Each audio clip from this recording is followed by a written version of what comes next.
You know, one of many passages in the Bible that proves Christianity is a scam? When Jesus said, "The Father is greater than I."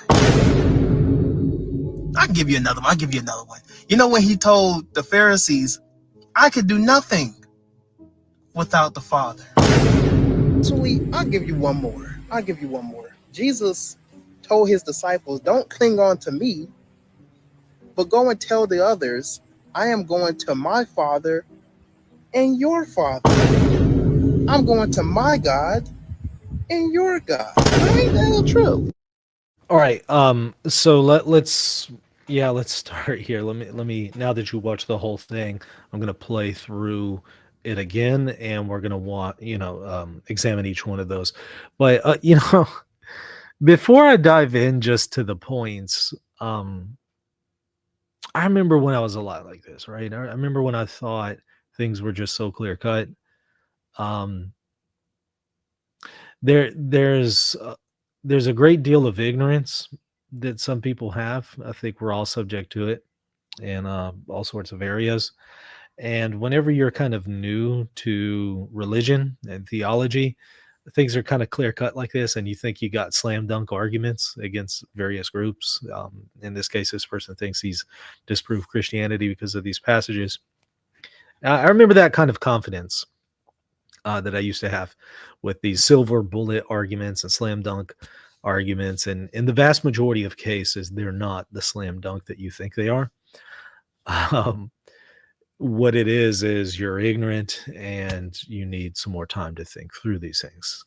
Because it's not like, Christians for 2,000 years aren't aware of these verses in the New Testament and haven't thought about them and interacted with them and commented on them and offered solutions. Certainly in 2,000 years, you would think this guy would think, well, I'm sure that the Christians have come up with something. Let me go and kind of see what they have said in response to this. No, I mean, he thinks he's figured it out after 2,000 years. He thinks that he's honed in to some slam dunk arguments here.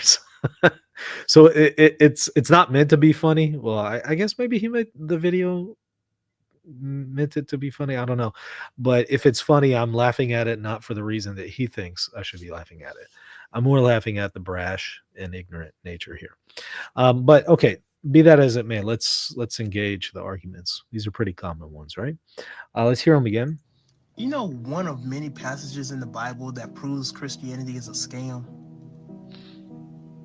When Jesus said, "The Father is greater than I." I remember this one coming up in the earliest days of apologetic encounters for myself about let's see, that would be about 19 years ago. I remember this one coming up, and I looked into it because I realized, okay, well, there's got to be some kind of explanation here. And there's a great deal of equivocation going on here whenever he says that the Father is greater than I. He's assuming that the passage is saying that um, the Father is greater in nature than the Son. But of course, it doesn't say that. You have to read that into it. So, what is he talking about here? Is he saying that the Father is greater in nature and therefore Jesus is actually divine because he's of a different nature and a lesser nature? Um, that's kind of what he's trying to lean into, but that certainly is not evident from the text. He's just reading that into it and playing a little bit of equivocation. There's numerous solutions here, but one of the commonest ones is that this is referring to the concept of economy.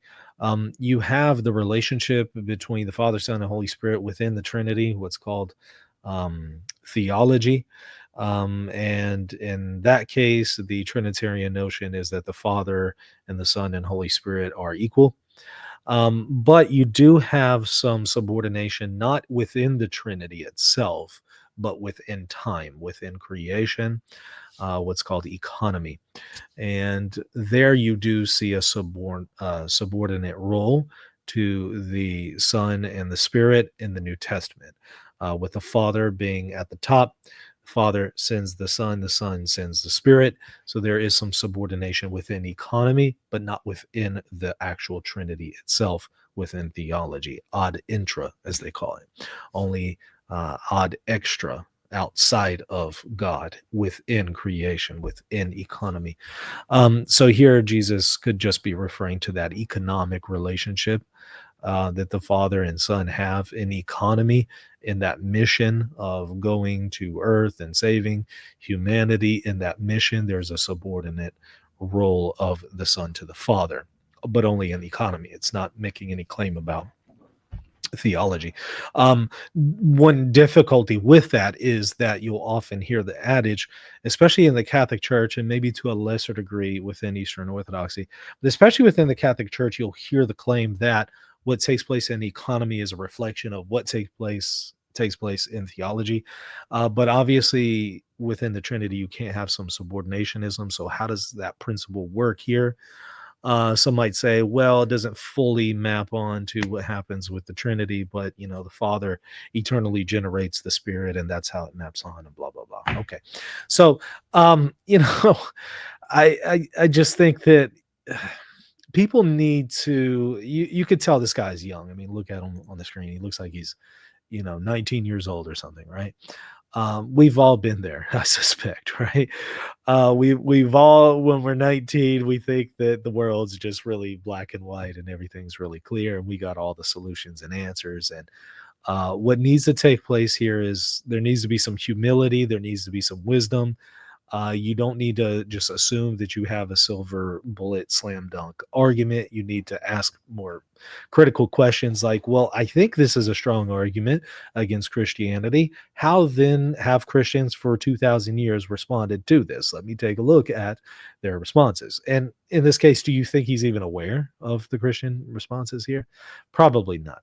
Okay, let's continue. And by the way, Jay, thank you so much for that super chat. What are your thoughts on the black mass thing going on in Kansas?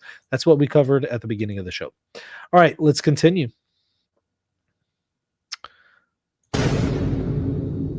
I'll give you another one. I'll give you another one. You know when he told the Pharisees, I could do nothing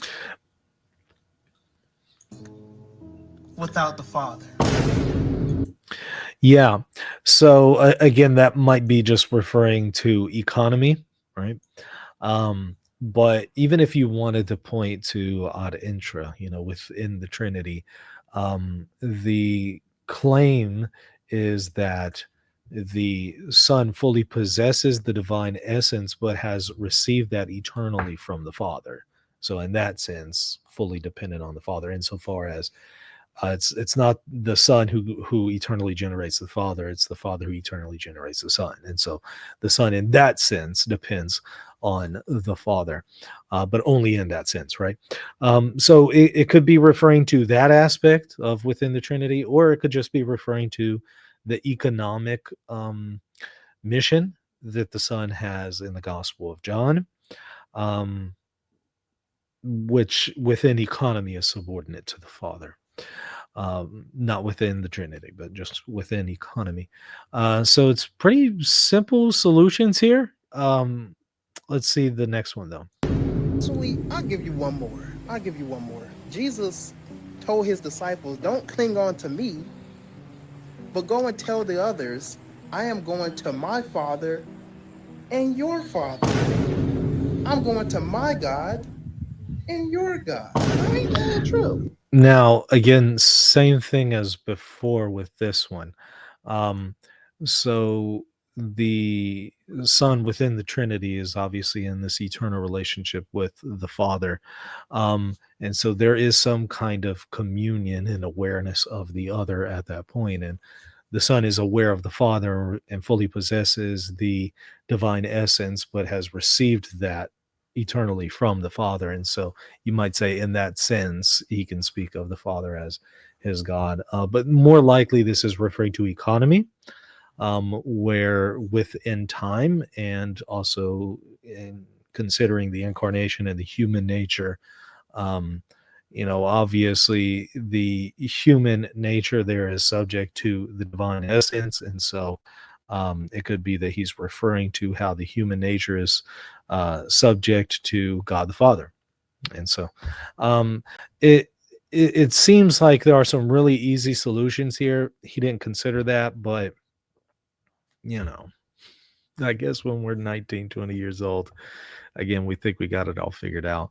But this should be a lesson for us, right? Even if you're a little bit older. I've seen some older people do this. People, there's this guy, my dad always sends me videos and posts about this guy, Richie May on Facebook. You can go and look it up. You'll have an interesting day if you go and check out some of his posts. But he's always talking about, he's a random nobody, right? But he's always talking about how the church created the Sunday worship thing, and the real truth is that we have to worship on the Sabbath. And we've seen this problem, come up in church history with a number of groups, Seventh-day Adventists and many others, numerous times. He thinks he's stumbled onto this, like he's figured that out. And he's like obsessed with it, every single post for several years now, every single day, multiple times a day.